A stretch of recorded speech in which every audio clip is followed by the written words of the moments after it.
Have you ever stopped to think about whether it's worth skipping the first meal of the day just to try to lose weight? Whoever is talking to you has already followed hundreds of people who believed in this idea, but the truth is that studies show just the opposite. Those who insist on sitting at the table in the morning, even to eat something small, usually have a more balanced routine, are less likely to develop overweight or obesity, and even reduce the risk of several diseases that last a lifetime. So be sure to put something in your stomach when you wake up. Stay with me until the end because I'm going to introduce 7 items worth including in your breakfast to make it more nutritious, give you more energy, improve mood, and the ability to concentrate for the rest of the day. It turns out that not every breakfast is the same. Some bring real benefits, while others only deceive. First of all, I want you to understand 3 pillars that make all the difference: protein, quality fats, and fiber. When your morning meal is rich in these 3 components, you can stay hungry for much longer. It's the opposite of what happens when you eat those white breads, stuffed crackers, or cereals full of sugar. These foods are low in nutrients and full of refined carbohydrates. They enter the blood quickly, cause glucose to skyrocket, and the pancreas has to throw a flood of insulin to try to solve the problem. The result is that half an hour or an hour later, you're hungry again, and often hungrier than before. Let's talk about proteins first. They are champions when it comes to controlling appetite. Of the 3 pillars I mentioned, protein is the most satiating. Why? Because it acts directly on 2 hormones. It decreases ghrelin, which is the substance that makes us hungry, and it increases peptide YY, which is the satiety hormone. This means that with less food, you feel full for longer. In addition, protein helps build and maintain muscle mass, strengthens bones, and even speeds up metabolism. Each time you digest a protein, the body spends more energy to break it down.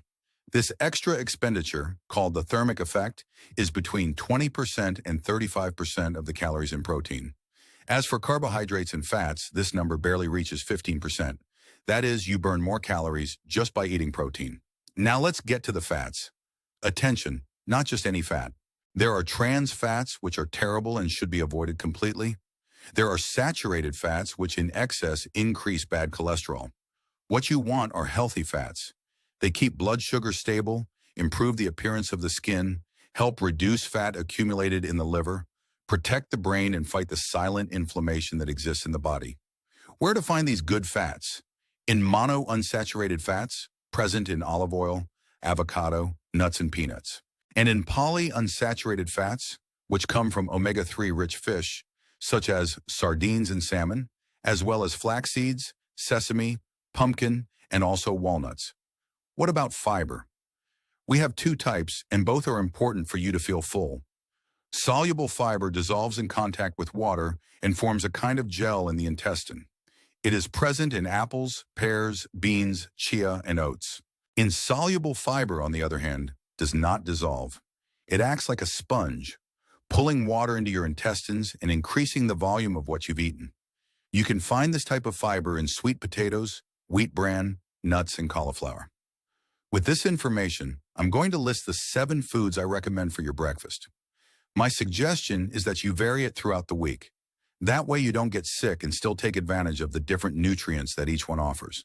Everything I'm going to mention is easy to prepare, tasty, and doesn't weigh on the pocket. 7th place, eggs. Many people still ask if eggs are bad.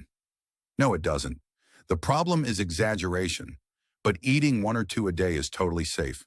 For a long time, the egg was the staple of traditional breakfasts, and for good reason. It is rich in vitamin A, which protects the eyes and skin, and vitamins D and B12, which take care of the nerves. In addition, eggs are cheap, and those who buy at home know how expensive everything is. 2 large eggs provide more than 50% of the choline you need per day, as well as 16 grams of protein. Choline is essential for the brain and nervous system, helping with memory, mood, and muscles. If you can afford free-range eggs, even better. And the versatility is enormous. Fried in olive oil, boiled, scrambled, in an omelet with tomato, spinach, mushroom, or broccoli. Everything is ready in a few minutes. 6th place, oats. I myself consumed oatmeal for breakfast throughout my college days. It is one of the most complete cereals that exist. As it is a 100% whole grain, oats bring fiber, vegetable proteins, iron, calcium, and magnesium. The highlight is beta-glucan, a type of fiber that helps control cholesterol and reduces the risk of heart disease. So much so that oats have already had a seal of approval from a cardiology society. You can prepare it with fruits such as bananas or strawberries with raisins and mix it with regular milk, almond milk, or even water. It is a complete and practical breakfast. Fifth place, Greek yogurt. Always prefer the sugar-free version.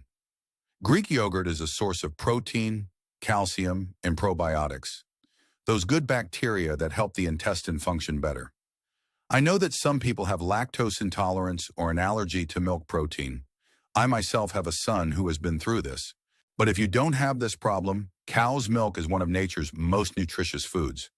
Unfortunately, he has also been wronged in recent years. Listen to a common argument.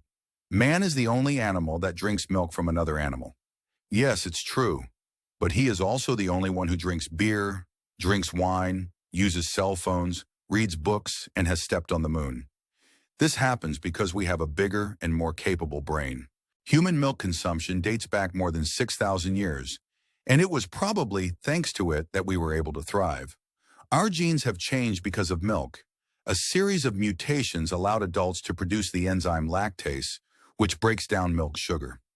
These mutations spread from ancestors who lived in Africa about 8,000 years ago. At that time, milk was not just food, it was also drinking water, since there were no filters. It is strange to say the least that, after so many millennia, milk has become a villain in the last 20 years. Back to Greek yogurt. It is part of the Mediterranean diet, has probiotics, and if you mix it with fruit, it still adds fiber, completing the tripod of protein, good fats, and fiber. Fourth, smoothies or smoothies. These days, that's been my morning base. It's fast, practical, and you consume fruit in one sitting. My usual recipe, I beat a banana, an apple, a piece of papaya, a spoonful of peanut butter, a pinch of cinnamon and milk or yogurt. Anyone who wants to can add whey protein. This combination keeps me full all morning, is healthy and full of vitamins and antioxidants.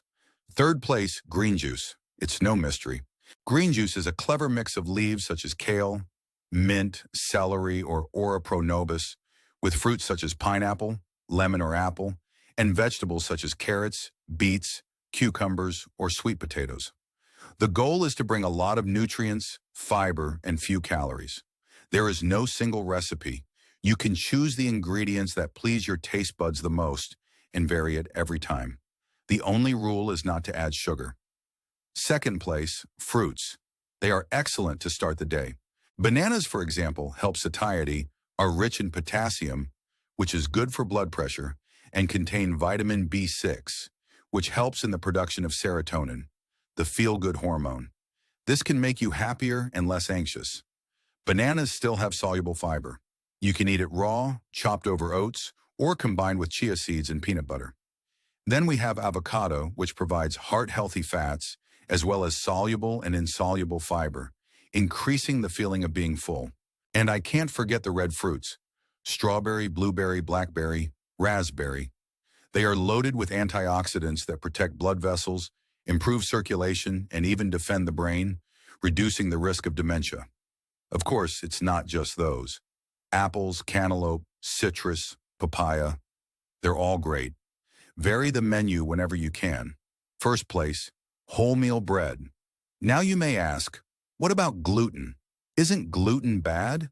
Doesn't it cause inflammation, skin problems, or body aches? If you have celiac disease or diagnosed gluten sensitivity, yes, you need to exclude it. But if that's not your case, don't worry. Gluten has suffered a disinformation campaign very similar to what happened with eggs and milk. Without wheat, humanity would not have made it this far. I recommend reading an excellent book that tells how the agricultural revolution transformed wheat 10,000 years ago from a wild plant into one of the most successful species on the planet. It is important to separate refined wheat from whole wheat. Wholemeal bread, made with wholemeal flour, maintains bran and fiber, which slow down the breakdown of starch into glucose. This keeps your blood sugar stable, preventing those spikes that white bread causes.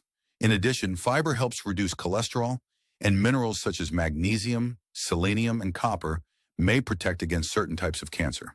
A large analysis that gathered data from more than 780,000 people showed that those who consumed 70 grams a day of whole grains had a 22% lower risk of dying from any cause, a 23% lower risk of dying from cardiovascular disease, and a 20% lower risk of dying from cancer.